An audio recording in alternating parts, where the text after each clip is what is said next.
어느 한날은 저희 딸이 큐티를 하다가 저에게 달려와 질문을 하였습니다. 아빠, 아빠, 큐티 하다가 모르는 단어가 있어. 신원이라는 단어가 대체 무슨 뜻이야? 여러분, 신원이라는 단어의 뜻을 곧바로 설명해 줄 수 있으시겠습니까? 잘 안 쓰는 단어입니다. 그런데 우리 옛날 개역 성경은 물론이고 조금 더 이렇게 잘 바꾸었다고 하는 개역 개정 성경도 읽어보시면 잘 쓰지 않는 모르겠는 단어가 종종 군데군데 나오는 것을 발견할 수가 있습니다. 그래서 우리 지유가 큐티한 본문은 데살로니가전서 4장이었어요. 우리 화면 보시면요. 이 일의 분수를 넘어서 형제를 해하지 말라. 이는 우리가 너희에게 미리 말하고 증언한 것과 같이 이 모든 일에 주께서 신원하여 주심이라. 아빠, 이 신원이 무슨 뜻이야? 그래서 우리 지우랑 잘하는 거 있습니다. 네이버 국어 사전을 한번 찾아보자. 지우 핸드폰에도 깔려 있는데요. 거기 한번 신원이라고 넣어 보니까 뜻이 두 가지가 나왔습니다. 가슴에 맺힌 원한을 풀어버림. 두 번째, 개인의 성장 과정 쭉쭉쭉 나오는데 첫 번째 뜻에 데살로니가 4장 그 앞에 좀 넘어가 주시겠어요? 4장 6절 신원, 가슴에 맺힌 원한을 풀어버림이라고 넣어버리면 초삼의 어떤 그런 이해력 속에서는 잘 이렇게 매칭하거나 자연스럽게 해석이 좀 어려울 것 같아요. 그래서 갸우뚱하길래 지휘야, 그러면 우리 쉬운 성경으로, 네가 가지고 있는 쉬운 성경으로, 우리 지우가 큐티는 개역 개정 성경으로 하고 있거든요. 쉬운 성경을 한번 보자. 그래서 쉬운 성경 화면에서 한번 보시겠습니다. 한번 같이 읽어볼까요? 시작. 이런 죄를 지어서 여러분의 형제를 속이거나 그에게 해를 입히지 않도록 하십시오. 우리 주님은 그런 사람을 반드시 벌하십니다. 이 부분에 대해서는 예전에도 여러분에게 경고하였습니다. 신원을 조금 쉽게 풀이하면 주님께서 벌하신다라는 의미로 해석할 수가 있습니다. 그러니까 지우가 이제 끄덕이더라고요. 그래서 지우한테 이때다 해서 제가 좀 교육을 시켰어요. 앞으로도 큐티하거나 성경 읽을 때 모르는 단어, 이해가 어려운 부분이 나오면 네가 가지고 있는 쉬운 성경하고 비교하면서 읽어보라고. 그리고 한 단계 더 좀 발전해야겠다 생각을 했어요. 그래서 제 목양실에 있는 주석 한지를 저쪽 집에다 좀 갖다 놔서 저는 중학교 때부터는 이제 준서가 중학생이 되는데 아버지 서재에서 성경 읽다가 모르는 것 있으면 주석을 펼쳐보곤 했었거든요. 그래서 애들한테 그렇게 좀 교육을 시키려고 하고 있습니다. 제자 훈련을 이제 우리 교회에서도 시작하는데 저는 참된 제자도의 핵심은 주님께서 분부한 모든 것을 지키는 것이라고 생각을 합니다. 하나님의 말씀에 순종하려면 제일 먼저는 하나님 말씀의 바른 뜻을 우리가 이해할 수 있어야 해요. 네 오른뺨을 치면 반대도 돌려대라. 이거 어떻게 순종해요? 쉽지 않죠? 의미를 바르게 이해해야 실질적으로 순종할 수가 있습니다. 어찌되었건 좀 옆으로 샜는데 다시 돌아와서 여러분 오늘 본문에도 우리가 읽은 출애굽기 20장 7절에도 언뜻 뜻이 잘 들어오지 않는, 이해가 어려운, 잘 쓰지 않는 단어가 한 가지 있습니다. 그 단어가 어떤 게 있죠, 여러분? 망령이라는 단어가 있습니다. 감사합니다. 망령이라는 단어도 국어사전에서 찾아보면 두 가지 뜻 정도가 나옵니다. 죽은 사람의 영혼이라는 뜻이 나오고요. 두 번째가 좀 가깝겠죠. 늙거나 정신이 흐려서 말이나 행동이 정상을 벗어남. 망령되이 부른다는 건 뭘 뜻할까? 쉬운 성경을 찾아보면 이해가 빠릅니다. 나 여호와 너희 하나님의 이름을 어떻게 부르지 말라? 함부로 부르지 말라.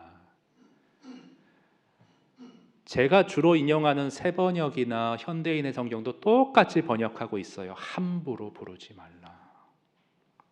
그럼 이제 말씀을 이해했으면 우리 삶에 접목해야 할 텐데 우리가 평상시에 하나님의 이름을 함부로 부르는 경우가 어떤 경우가 있을까 좀 생각해 보았습니다. 잘 떠오르지 않았어요. 여러분 있으세요? 하나님의 이름을 나도 모르게 평상시에 함부로 입에 올리는 경우, 부르는 경우, 인용하는 경우, 어떤 경우가 있을까요? 저도 공부하다 알았는데 그 맙소사라는 표현이 하나님의 이름을 좀 함부로 부르는 경우가 될 수 있다고 하더라고요. 맙소사, 어처구니 없는 일을 당할 때 그냥 감탄사잖아요. 근데 그 단어의 기원이요, 하나님 그리 마옵소서 이런 뜻을 줄인 거래요. 근데 피조물인 우리 사람의 입장에서 감히 하나님을 향해 그리 마옵소서 하지 마세요 하는 것은 불경스러운, 선을 넘은 하나님의 이름을 함부로 감탄사적으로 쉽게 인용하는 잘못된 경우라는 거죠. 비슷한 경우에서 외국에서도 오 마이 갓, 보수적인 교회에서는 그런 표현을 못하게 가르친다고 들었습니다.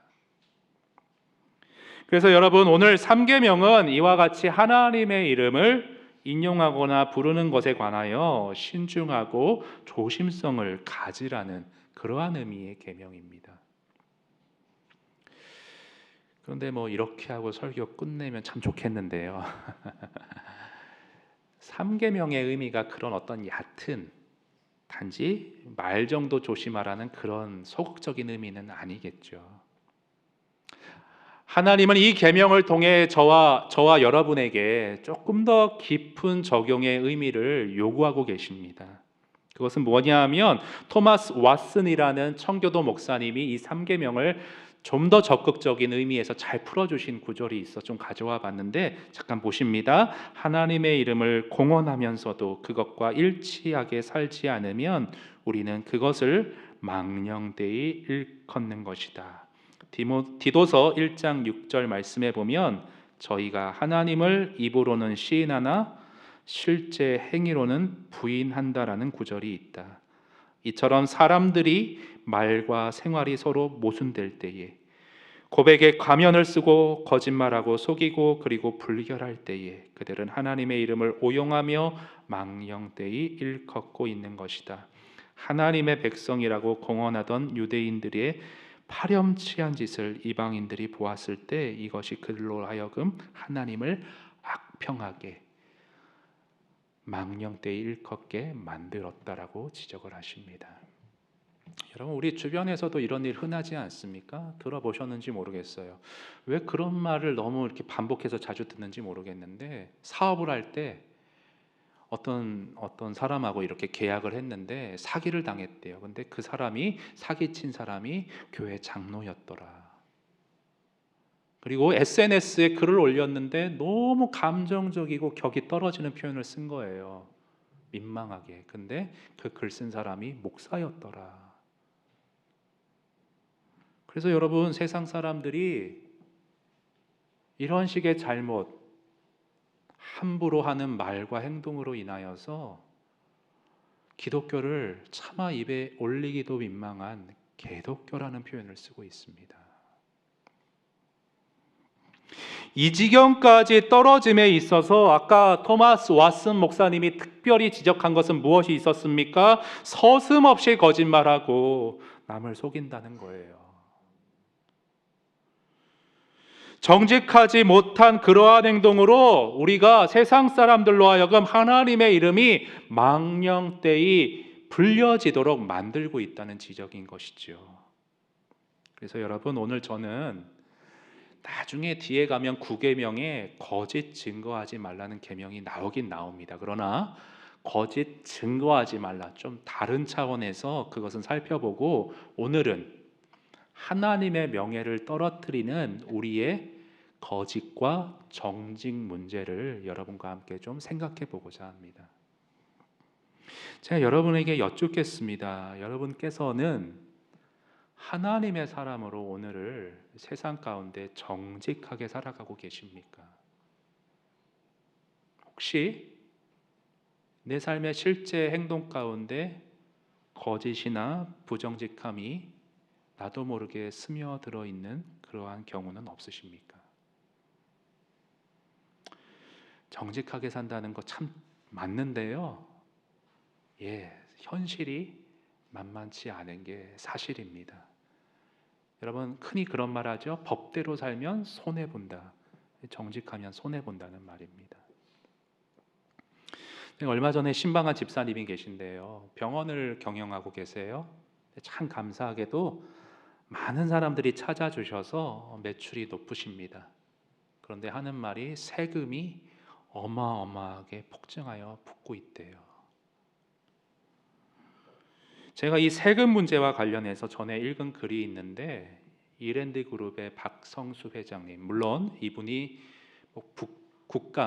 국정감사에 출석하지 않았다는 등의 어떤 그런 기사를 본 적도 있지만 제가 자세한 내부 상황을 모르기 때문에 함부로 평가할 건 아니고요. 어쨌건 이분이 이랜드를 시작할 때 처음에 그 당시에는 세금을 잘 그냥 안 내는 경우도 많았고요. 세율이 많이 높아가지고 시작하는 단계에서 정직하게 다 내면 읽을 수가 없는 그러한 갈등 속에 있었다는 그러한 일화를 읽은 적이 있습니다. 근데 그런 상황 가운데서 이분이 내렸던 결단이 참 귀감이 돼서 제가 좀 오늘 가져와 봤는데요. 돌아가더라도 바른 길 가는 것이 지름길이다. 악인의 형통을 부러워하지 말라. 정직하면 현실적으로는 언제나 손해 보는 경우가 생긴다. 그러나 이 다음이 중요하죠. 결정적일 때는 정직해서 살아난다.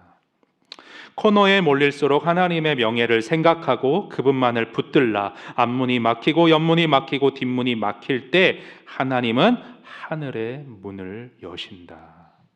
참 도전이 되는 말이었습니다. 그러나 경영인으로서 이렇게 결단해서 정직함을 지켜나가는 것과 내가 회사에서 한 직원으로 정직의 가치를 고수해 나가는 것, 상사의 어떤 그런 흐름과 반대되게 역행하게 정직을 고수해 나가는 것, 참 상황은 다르고 더욱 쉽지 않은 경우일 것 같습니다. 지난주 큐티 학교 할 때 큐티를 하는 이유는 말씀을 바로 이해하고 묵상해서 순종하기 위함인데 하나님의 말씀대로 사회생활하기가 참 어려운 것 같다라는 어떤 질문을 주셨어요. 그 회사 상황이 정확하게 어떤 건지는 모르겠습니다. 근데 제가 일전에 그런 말 들은 적이 있어요. 제가 아는 동창인데 회사를 나왔다는 거예요. 왜?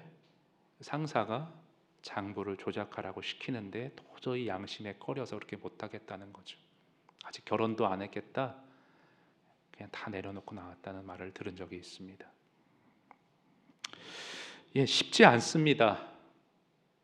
그 성도님 질문이 이거예요. 목사님 어디까지 타협을 해야 됩니까? 세상은 다 썩었는데 정직하게 고수하려면 정말 파라다이스 아니면 그런 곳이 없을 텐데 다 때려칠 수도 없을 텐데 어디까지 타협하고 어디까지 제가 손해를 감수해야 합니까? 제가 쉽사리 대답을 못했습니다. 근데 큐티 학교 같이 하시는 50대 후반의 나이가 지긋하신 한 집사님이 계셔서 제가 집사님이 이제 은퇴 앞두고 계시고 경험도 많으실 텐데 여기서 조언 한마디 해주시죠 그랬더니 목사님 제가 따로 만나서 얘기하겠습니다. 뭐를 얘기하시려고 그러는 건지 너무너무 궁금했습니다. 그래서 제가 명확한 답을 거기서 못 얻어서 일주일 내내 이 생각을 좀 했어요. 또 설교 준비할 때 또 맞물리는 부분도 있고. 그런데 참 이렇게 뭐 혼자서 누굴 물어보기도 하고 또 이렇게 책도 찾아봤는데 잘 없더라고요. 근데 제가 이렇게 너무 불교를 신봉하는 건 아닌데 그 또 법륜 스님이 그 행복한 출근길이라는 그 책에서 그 사회가 부당할 때 어떻게 해야 되냐 이런 항목이 있더라고요. 그래가지고 제가 좀 읽어봤는데요. 세 가지를 얘기하고 있었습니다. 뭐냐면 부당하더라도 감정적으로 쉽게 퇴직하지는 말아라 그런 말이 있었습니다. 감정적으로 행동하지는 말아라. 더러워서 때려친다 뭐 이러지는 말아라. 두 번째는 뭐가 있었냐면 내가 모르는 어떤 내부 사정이 있는지 한번 잘 살펴보는 선행적인 일을 먼저 하라는 거예요. 이게 무슨 말이냐 하면 제가 남남이란 드라마를 봤는데요. 물론 드라마 볼 시간은 없지만 유튜브가 요즘은 다 요약을 해줍니다. 그래서 이렇게 흘러가고 있구나 보고 있는데 어떤 여경찰이 되게 정의롭고 거침이 없습니다. 그런데 경찰서 내에서 피해 신고가 들어왔는데 빨리빨리 대응을 안 해주는 거예요. 그래서 이게 너무 피해자가 힘들겠다. 그래서 신고를 했는데 그래도 잘 안 돼서 투서를 썼어요. 그래서 그 일로 동료 몇 명이 경질이 됐습니다. 근데 나중에 알고 보니까 그 피의자가 피해를 입힌 사람이 경찰에 민원을 넣은 거예요. 경찰들이 너무 나를 심하게 조사한다, 못 살게 군다. 그래서 감사실에서 담당자를 그럼 바꿔주겠습니다 하면서 손발을 다 묶어놔가지고 조사를 할 수 없고 처리할 수 없었던 거예요. 그래서 나중에 이 사실을 알고 내부 사정을 알고 선배님 죄송합니다. 제가 3번 생각했어야 되는데 2번밖에 생각하지 못했습니다 라는 대사가 있더라고요. 아무리 썩은 것 같아도 내가 볼 땐 부당한 것 같아도 그럴 수밖에 없는 어떤 내부 사정이 있는지를 먼저 신중하게 살펴보는 절차가 있어야 되겠습니다. 마지막으로는요, 내가 비록 상관은 아니지만 지금 내 위치에서 이 상황과 시스템을 바꿔볼 수 있는 어떤 시도를 할 수 있지는 않을까 찾아보라는 거예요.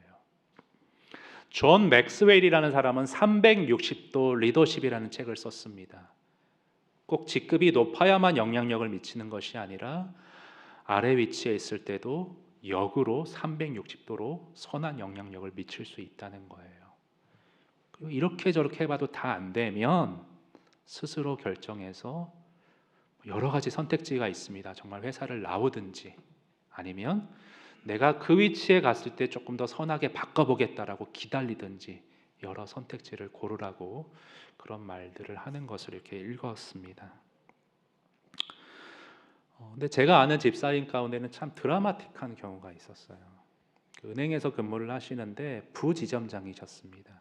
근데 지점장님이 투명하지 못하게 경영을 하셔서 조용히 나오셨어요. 내부 고발하지 않고 내가 속사정도 다 아는 것도 아니고 하니까 조용히 나오셨어요. 그런데 은행 안에서 참 덕스럽게 생활을 하셨는지 직원 2명이 따라 나와서 미렛 에셋 대우라는 어떤 그런 투자 그런 업체를 설립을 했습니다. 그래서 했는데 제가 그 부산을 떠나올 때 그 2명으로 시작한 기업이 직원이 100명이 되셨어요. 그리고 코로나 때 매출이 더 올라갔습니다. 왜? 고객들에게 회사의 이익을 위해서 이용하는 게 아니라 그 고객의 유익을 위해서 진심으로 접근을 하니까 그걸 알아주더라는 거예요. 그래서 정직의 가치를 고수했는데 하나님이 정말 드라마틱하게 이렇게 역사해주고 풍요롭게 하는 경우도 있지만 어떤 분은 멋있게 때려쳤는데 너무 생활이 궁핍해지고 어려워지는 경우도 많이 봤죠. 그래서 쉽게 말할 수 없는 영역인 것 같습니다. 어쨌건 신중한 고민과 기도와 내 위치에서 지금 이 상황에서 하나님이 원하시는 정직이라는 가치를 어떻게 고수해낼지 각자가 인도함 받아야 된다고 생각을 합니다. 근데 여러분에게 주의사항 한 가지를 말씀드리고 싶습니다. 이렇게 정직을 위해 분투하고 몸부림칠 때에 빠질 수 있는, 나도 모르게 걸려 넘어질 수 있는 함정이 무엇이냐 하면 그것은 교만의 함정입니다. 나는 의식이 있어, 깨어 있어 도취된 나머지 너무 교만해질 수가 있습니다. 그래서 그런 에피소드가 있어요. 정직을 강조하는 학교에서 교육을 받은 한 학생이 있었는데 방문자가 학교를 방문해서 학생하고 대화하는 가운데 학생이 자신 있게 얘기하는 겁니다. 저는 거짓말을 하지 않습니다. 그랬더니 그 방문자가 대답하기를, 얘야, 내가 볼 때는 네가 방금 한 말이 첫 번째 거짓말이 되지 않을까 싶다. 통찰이 있는 말이죠. 자신 있게 나는 정직하다고 얘기했지만 사람은 나도 모르게 내 이익과 유익 앞에 슬며시 부정직으로 흘러가길 위험이 많다는 겁니다. 책의 한 대목 보기 원하는데요. 항상 정직하기만 한 사람은 아무도 없을 것입니다. 그러나 많은 사람들은 자신이 늘 정직할 수 있다고 착각합니다. 스스로를 도덕적으로 우월하다고 여기며 자신이 늘 옳다고 생각합니다. 왜? 자신에 대해 의심할 줄 모르기 때문입니다. 자신을 다른 사람과 비교하는 사이에 우월감은 커져만 갑니다. 이처럼 정직을 추구하는 사람들은 스스로를 의롭다고 여긴 나머지 독선에 빠지고 있지는 않은지 늘 점검해야 합니다. 스스로 높아져서 타인에 대한 판단과 정죄를 일삼지 않는지 돌아보지 않으면 정직을 추구한다 해도 결코 그 힘이 강할 수 없습니다. 자신에 대해 의심할 줄 모른다. 여러분, 자신을 믿어서는 안 됩니다. 언제 어떻게 옆길로 빠질지 모르는 게 우리입니다.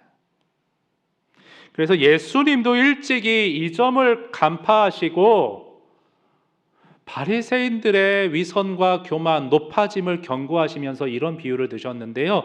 누가복음 18장 말씀입니다. 우리 9절에서 14절 교독으로 읽어볼 텐데 제가 먼저 읽겠습니다. 또 자기를 의롭다고 믿고 다른 사람을 멸시하는 자에게 이 비유로 말씀하시되 두 사람이 기도하러 성전에 올라가니 하나는 바리새인이요 하나는 바리새인은 서서 따로 기도하며 이르되 하나님이여 나는 다른 사람들 곧 토색불이 간음을 하는 자들과 같지 아니하고 이 세리와도 같지 아니함을 감사하나이다. 나는 이래에 2번씩 금식하고 또 소득의 11조를 드리나이다 하고 세리는 멀리 서서 감히 눈을 들어 하늘을 쳐다보지도 못하고 다만 가슴을 치며 이르되 하나님이여 불쌍히 여기소서 나는 죄인으로소이다 하였느니라. 내가 너희에게 이르노니 이에 저 바리새인이 아니고 이 사람이 의롭다 하심을 받고 그의 집으로 내려갔느니라. 무릇 자기를 높이는 자는 낮아지고 자기를 낮추는 자는 높아지리라 하시니라. 예, 우리는 정직을 추구하되 높아짐과 교만이라는 덫을 항상 주의해야 될 필요가 있습니다.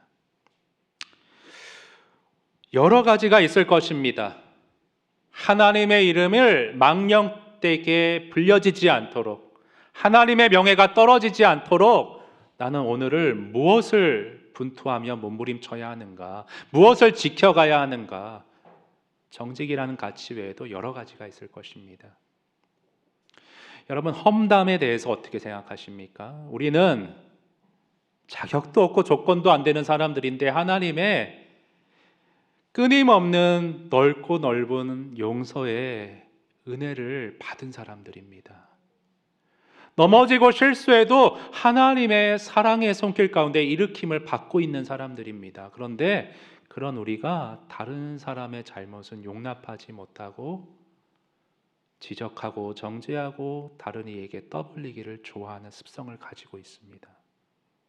그리스도인이라고 할 수가 있을까요?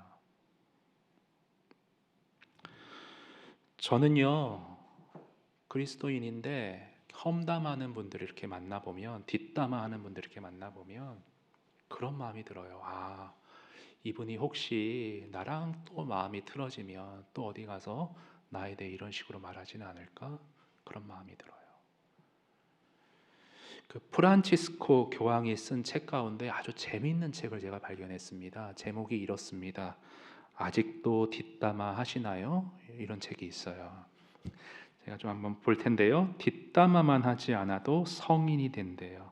하지만 안타깝게도 저는 기도보다 뒷담화와 헌담이 더 자주 행해지는 신학교나 수녀원 그리고 여러 교구 공동체를 본 적이 있다고 합니다. 정말 끔찍한 일이죠.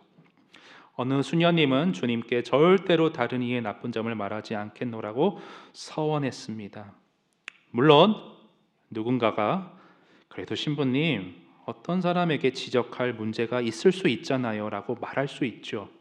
하지만 만약 그렇다면 그 문제점을 교정할 수 있는 교역자나 주교에게 말하시기를 바랍니다. 괜히 아무것도 도와줄 수 없는 사람에게 목적 없이 그것을 떠벌리지 마시고 말입니다. 제가 한번 물어보겠습니다. 여러분은 여러분의 어머니나 가족의 나쁜 점을 다른 사람들에게 쉽게 말하고 다니나요? 아니지 않습니까? 그렇다면 도대체 왜 수도원이나 신학교에서는 그러시는 거죠? 여러분 안에 주님이 가르치신 형제의 내 이웃을 내 몸과 같이 사랑하라는 말씀이 제대로 흐르고 있는지 점검해 보십시오. 다른 이의 허물을 말하고 나누는 목적과 동기를 점검해 보라는 거예요. 정말 그 사람을 사랑해서, 이웃을 사랑하라는 말씀에 순종해서 그 사람이 엇나가는 걸 볼 수 없어서 바로 잡아주려고, 세우려고 그렇게 붙잡기 위해서 말을 하는가? 아니잖아요. 일찍이 예수님 이런 말씀하셨습니다. 마태복음 18장 15절에서 네 형제가 만일 범죄하거든 가서 너와 그 사람, 다른 사람 말고 그 사람에게 가서 권고하래요. 어떤 목적으로? 네 형제를 얻기 위해서.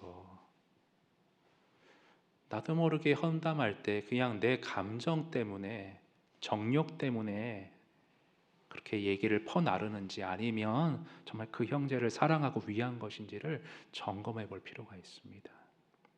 그렇지 않으면 세상 사람들이 아유, 예수 믿어도 똑같네, 가볍네, 경솔하네, 이렇게 하나님의 이름이 망령되게 불려질 기독교라는 불명예가 교회 안에 계속해서 붙을지 모르겠습니다. 그러나 여러분, 저는 마지막으로요, 여러분과 꼭 나누고 싶은 것이, 정직함을 추구하고 남을 험담하지 않겠다 결심해도 우리는 완벽하게 그렇게 될 수 없다는 거예요. 몇 주 전에 신방한 집사님이 그런 말씀을 해주셨습니다. 어릴 때, 청년 때 배낭여행을 갔는데 세계 일주를 하셨대요. 그런데 그 집사님 개인적으로 느낌이 유럽보다도 아랍, 이슬람 문화권에 갔을 때가 더 좋았대요. 제가 그래서 왜요? 얼핏 편견일 수 있는데 유럽이 더 이쁠 것 같은데, 건물이나 이런 것이 왜 아랍, 이슬람권이 더 이렇게 와닿으셨어요? 사람들이, 유럽은 개인주의적이고 이기적이고 차갑게 느껴졌는데 반해서 아랍 문화권은 그렇게 따뜻할 수가 없대요. 친절하시대요. 걸어가다 힘들어서 차를 세웠는데, 길을 물어봤는데 차까지 태워다 주더래요. 배고파서 뭘 좀 어디서 살 수 있을까 물어봤는데 집에 있는 음식을 주더래요. 왜 그래요? 거기는 코란, 경전에 율법을 안 지키면 처형하고 아주 강력하게 시행을 하고 있죠. 그래서 사랑이 동기가 아닌 두려움이 동기가 돼서 그 율법을 철두철미하게 지켜나가고 있습니다. 그에 반해서 오늘날 교회, 개신교, 기독교는 어떻습니까, 여러분? 우리가 율법 지켜서 구원 얻는 건 아니잖아요. 두려워서 어쩔 수 없이 계명을 지키는 건 의미가 없잖아요. 그래서 율법주의를 그렇게 경계하다 보니까 이게 또 다른 부작용으로 무율법주의로 흐르는 경향들이 없잖아 있는 것 같습니다. 복음과 율법의 관계를 제대로 조화시켜서 삶에 녹여내질 못하고 있어요. 여러분, 우리 장로교에 웨스트민스터 소요리 문답이 있고요, 학생들에게 복음을 가르치기 위해서 하이델베르크 요리 문답이라는 게 있습니다. 근데 두 문답의 구조에 공통점이 있는데 그게 뭔 줄 아세요? 앞부분에는요, 복음을 설명해요. 하나님이 어떤 분이고 우리가 죄인인데 사랑하시고 은혜로 구원하셨다는 것을, 그리고 우리를 성화시키기 위해 성령이 일하신다는 것을 길게 설명합니다. 그리고 그 뒤에는 꼭 무엇을 강조하냐면 십계명을 가르치고 있습니다. 복음으로 구원받았으면 하나님의 계명을 지키기 위해 은혜 안에 노력해야 한다는 거예요. 근데 우리는 이 균형을 잃어요. 자꾸 한쪽에만 치중합니다. 성경도 똑같아요, 여러분. 바울 서신을 예로 들까요? 로마서를 보면요, 앞쪽에서는 복음을 말합니다. 뒤쪽에서는 그리스도의 삶의 실천을 강조합니다. 에베소서도 마찬가지예요. 앞부분에는 구원, 뒷부분에는 삶을 가르치고 있어요. 아내를 주께서 교회를 사랑하신 것과 같이 사랑하라. 매번 찔리고 있습니다. 그래서 여러분, 제가 설교하는 패턴도 잘 보세요. 갈라디아서를 설교했어요. 복음을 설교했습니다. 그래서 또 치우칠까 봐 야고보서 행함을 강조합니다. 늘 이 복음의 조화를 여러분에게 심겨드리기를 원합니다. 그러면 정직과 험담과 관련해서 제가 말씀드리고 싶은 것은요, 여러분, 우리는요, 우리의 유익이 우선되는 이기적인 사람들이에요. 존재들이에요. 손해볼 것 같으면 반사적으로 거짓이 튀어나오기가 쉽습니다. 뒤에서 남욕하는 거 너무 재밌습니다. 끌려요. 좋은 말 하면요, 지루해요. 칭찬하고 덕을 나누잖아요. 어색해요. 그거 아세요? 저만 그런가요? 우리의 힘으로는 할 수 없지만, 우리의 죄된 본성과 반대되지만, 그런 우리를 예수님께서 우리를 구원하셨습니다. 구원하신 이유는 뭐예요? 그냥 니들 마음대로 살다가 천국 가라고 아니에요. 선한 일을 열심히 하는 나의 친백성이 되게 하려고 십자가에서 물과 피를 쏟으신 줄 믿습니다. 여러분, 찬양은 참 그 함축적인 의미를 시적으로 잘 녹여냈는데요, 제가 주는 완전합니다라는 찬양을 말씀을 준비하며 묵상하게 되었어요. 가사 좀 띄워주시겠어요? 주여 우리는 연약합니다. 우린 오늘을 힘겨워합니다. 정직하게 살기 힘들어요. 주뜻 이루며 살기에 부족합니다. 우린 연약합니다. 다음요. 주여 우리는 넘어집니다. 오늘 하루 또 실수합니다. 주의 긍휼을 그래서 구하는 죄인입니다. 주만 바라봅니다. 그러나 반전이 뭐예요? 그런 우리에게 부어지는 한없는 주님의 은혜, 온 세상 위에 넘치고요, 그 영광이 충만하고요, 복음의 주님만이 길이오니 우리는 그 길 따라가고요, 그날에 참 시적인 우리를 이루실 주님은 완전하다라고 노래하고 있습니다. 여러분, 완전하신 주님의 충만하게 부어지는 은혜 가운데 하나님의 이름의 명예를 회복시키는 일에 힘써보지 않으시겠습니까? 우리 교회가 제자훈련을 시작합니다. 제자훈련이 비판받는 경우들이 있어요. 그 제자훈련 강조하는 게 뭐야? 그냥 목사님 말 잘 들으라는 거 아니야. 교회 충성 봉사하라는 거 아니야. 아니요. 앞서서도 제가 제자도에 대해 말씀드렸지만, 참된 제자는 뭐냐? 하나님의 말씀 계명을 은혜 안에 지키려고 노력함으로 오늘날 하나님의 명예를 회복시키는 일에 헌신하는 자들이 주님이 오늘날 원하시는 제자인 줄 믿습니다. 우리 송도 소리교회 안에 그런 주님이 원하시는 제자들이 많이 세워지고 생겨날 수 있었으면 좋겠습니다.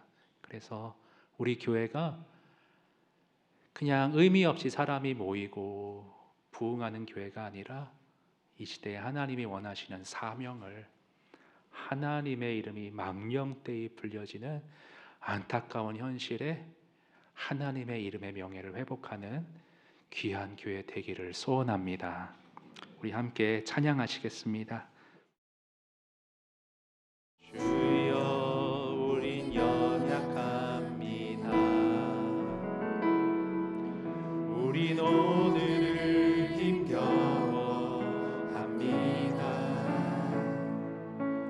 주 뜻 이루며 살기에 부족합니다. 우린 연약합니다. 주여 우린 넘어집니다. 주여 우린 넘어집니다. 하루도 실수했습니다. 오늘 하루 또 실수합니다.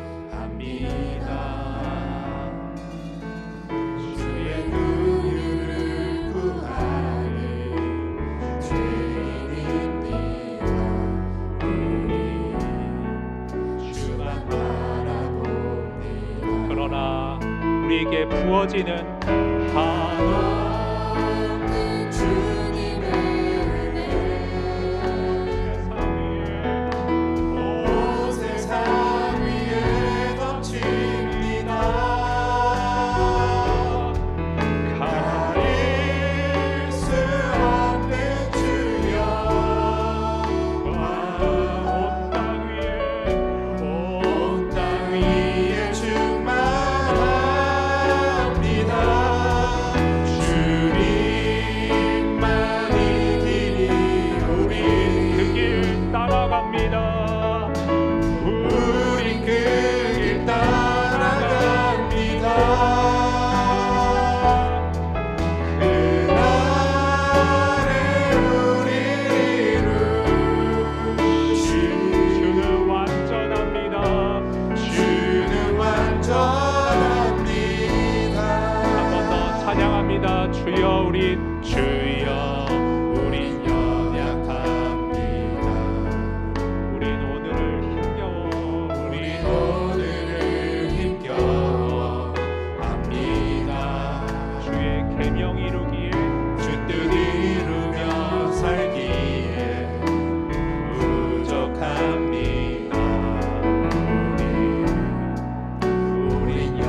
여러분 이 시간 기도하실 때에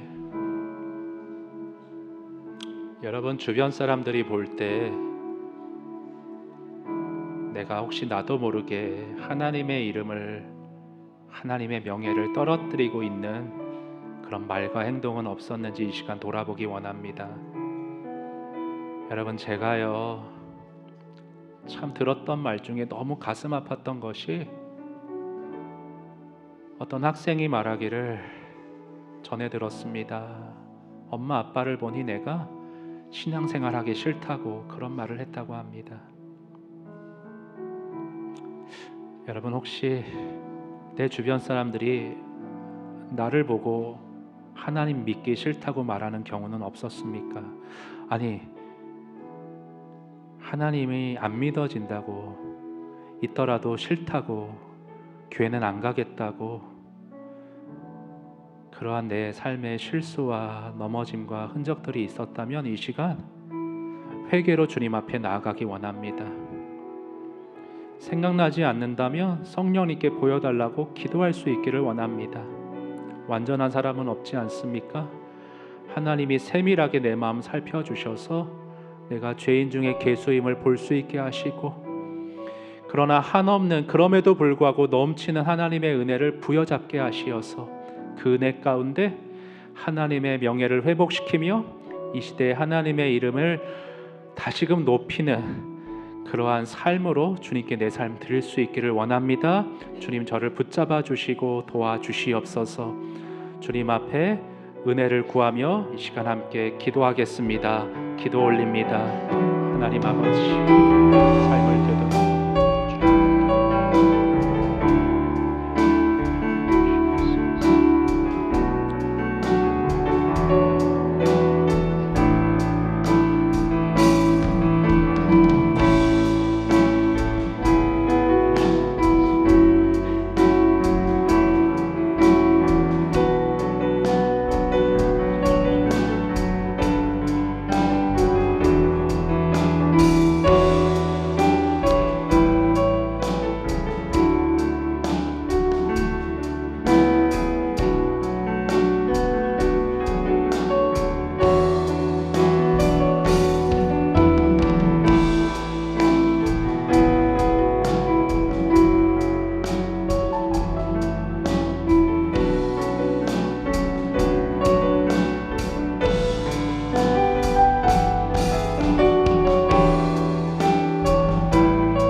모든 것을 아시고 우리의 중심을 살피시는 하나님 아버지, 다른 사람은 몰라도 주님은 알고 계십니다.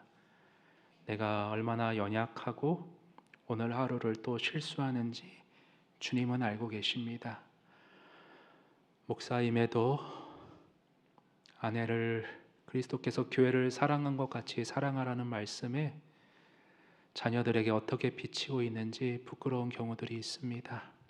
하나님, 우리 성도님들 정직과 험담과 그 밖의 삶의 여러 영역에서 하나님의 이름의 명예를 떨어뜨리는 어떤 삶의 말과 행동이 있다면 오늘 이 시간뿐 아니라 성령께서 일주일 내내 이 말씀으로 그들의 마음에 거룩한 찔림을 허락하여 주시어서 우리의 허물이 드러나게 하시고 하나님의 은혜의 손길 가운데 치유받을 수 있도록 주님 성령님 역사하여 주시옵소서.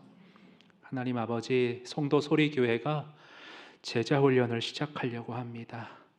하나님, 이 시대에 정말 입에도 담기 어려운 하나님의 명예의 떨어짐이 우리의 마음을 참담하게 만드는 이 시대에 은혜 안에 하나님의 계명을 지키기를 노력하는 제자들이 송도 소리교회 안에 여기저기서 일어나고 세워지도록 역사하여 주시어서 이 시대에 하나님의 마음을 시원케 해드리는 하나님께 쓰임받는 교회 될 수 있도록 송도 소리교회를 축복하여 주시옵소서.